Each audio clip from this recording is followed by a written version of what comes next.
Bueno, el impacto tecnológico en las relaciones trabajador-empleador, como dije antes, ha sido muy fuerte. ¿De qué manera está impactando? ¿Cómo es el perfil de los trabajadores que van llegando en un momento, y que ya están desde antes, pero que además los que van llegando esencialmente, en un momento en donde la innovación tecnológica produce un cambio copernicano de las condiciones y ambientes laborales?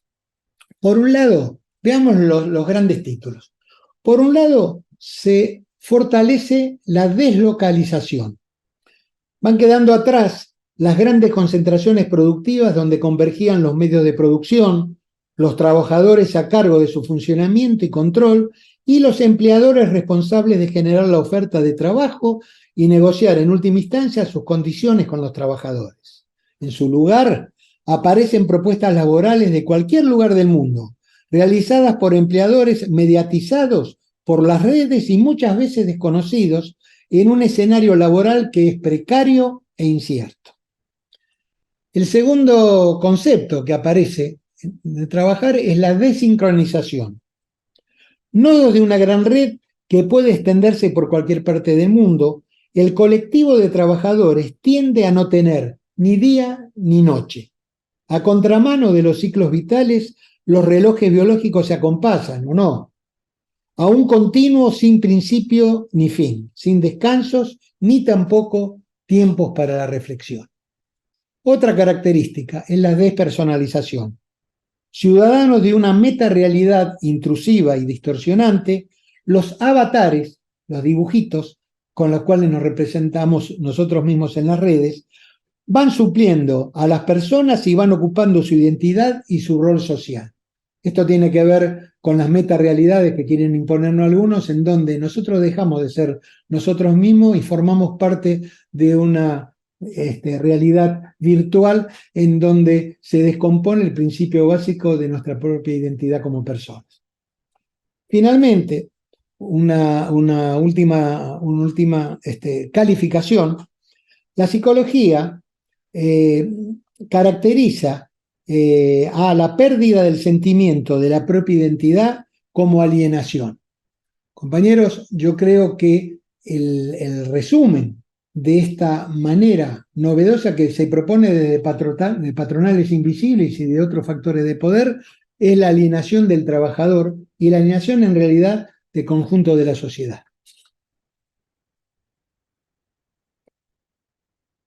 Porque dijimos, lo que cambia es la matriz productiva, la patronal, los trabajadores, pero lo que no cambia es la explotación del trabajador por parte de aquellos que tienen más poder, la concentración del poder en manos del poder tanto económico como político. Todos sabemos esas tristes estadísticas que dicen que el 95% de la riqueza del mundo está en muy pocas manos, con una concentración que jamás tuvo la historia de la humanidad. Y esto es producto y de alguna manera con tendencia creciente si es que nosotros de alguna manera no embicamos el barco de la historia y le pegamos algún volantazo que permita ir modificando un futuro que, como dije antes, deja o dista mucho de ser alentador. Si sumamos lo que cambia más lo que no cambia, tendremos seguramente la convicción, en la lectura, en lo que vemos, que se están planteando nuevos escenarios y los nuevos escenarios requieren nuevas estrategias. Entonces, acá volvemos a la pregunta inicial. Nuevas estrategias. ¿Cómo debe cambiar el sindicalismo? ¿Cómo debe cambiar el sindicalismo? Yo, acá, a esta altura, quiero plantear algunas, porque creo esto, que el camino para poder discutir esto, en lugar de ir de lo general a lo particular, les propongo que vayamos de lo particular a lo general. Entonces, les planteo que hagamos preguntas que de alguna manera necesariamente deben ser contestadas.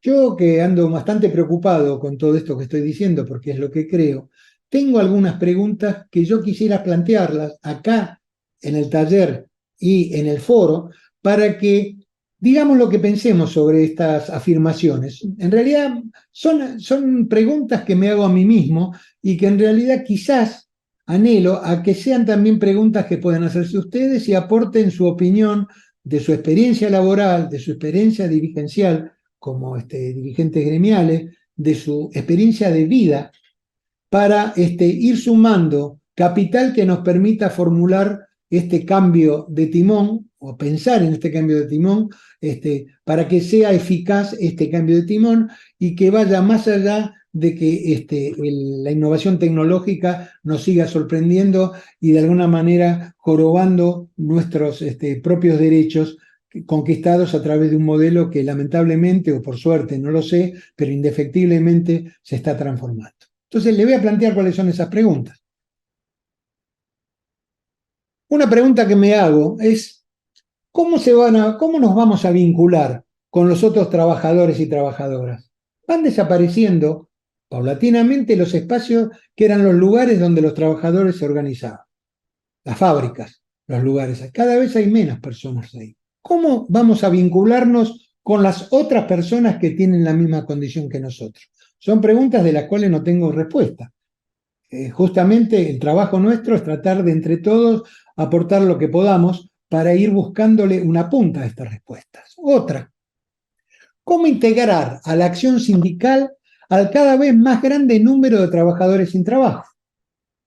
Nosotros estamos teniendo un porcentaje cada vez menor, todavía importante, 6 millones, creo, unos 7 millones de trabajadores formales, pero tenemos una cantidad importantísima de trabajadores que tienen una doble calificación, o la calificación de trabajadores que buscan trabajo y no lo encuentran, o trabajadores de algo llamado economía popular, que en realidad la economía popular es como inventar una subclase de la economía como debe ser, que es única, y una calidad de trabajo como debe ser, que es única, para articular, digamos, rebusques que permitan sobrevivir en un esquema en donde los sistemas globales no pueden o no quieren darle respuesta a la necesidad de trabajo que tiene el conjunto de la sociedad. Y yo personalmente creo, y esto sí lo creo, que no hay solución para los sectores gremiales y para los trabajadores si no es para el conjunto de los trabajadores y no solamente es para aquellos que todavía siguen, digamos, protegidos por la estructura formal. Justamente hablaba de la llamada economía popular y de alguna manera adelanté un poco mi pensamiento. Es una categoría económica, resulta que hay una categoría que ahí está la economía y por otro lado la economía popular o el futuro que les espera a todos los trabajadores. O es como mostrar hacia dónde vamos todos cuando la economía, que no es popular y no tenga más forma de proteger a los 6 millones de trabajadores que todavía están protegidos por nuestras leyes, y terminemos todos los trabajadores rebuscándonos en esta categoría que se ha inventado, que a mí me parece que es una categoría del rebusque, con gran dolor, porque esos trabajadores que están en esa economía a mi juicio, tienen exactamente la misma calidad y los mismos derechos que aquellos que tienen el privilegio de estar todavía protegidos por las leyes formales. Se debe luchar también por las condiciones de vida que ofrece la sociedad al trabajador en tiempo que no trabaja.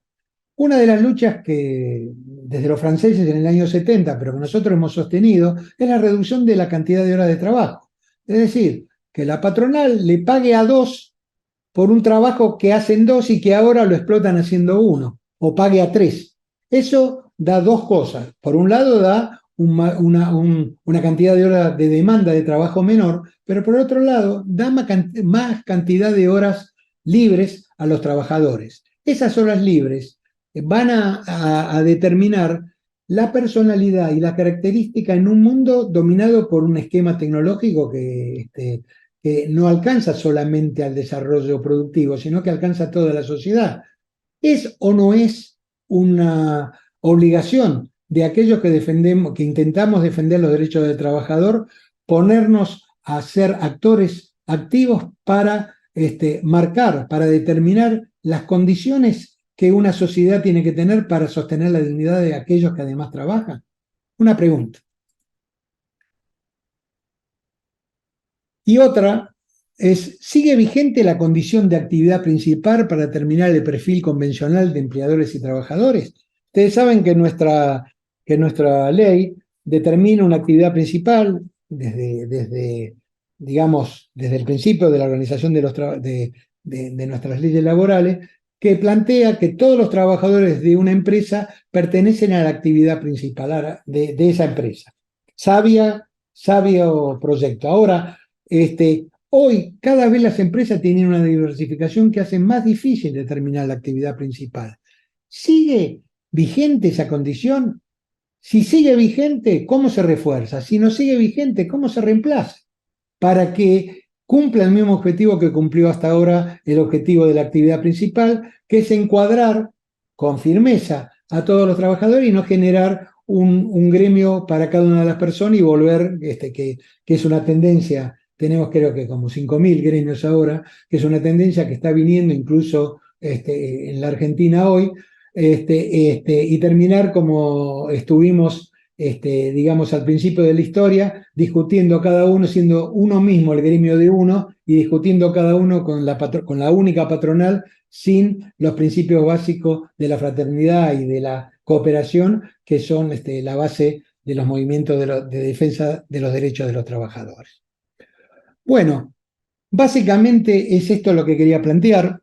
Yo, estas preguntas y otras que seguramente se le ocurrirán a ustedes, van a estar a partir de mañana en el foro. Yo les pido, por favor, a todos, yo sé que estos son temas importantes y sé que además de lo que dije yo, van a tener un 20% de estar de acuerdo y un 80% de tener algo que decir o decir que lo que yo estoy diciendo no es exactamente lo que ustedes piensan.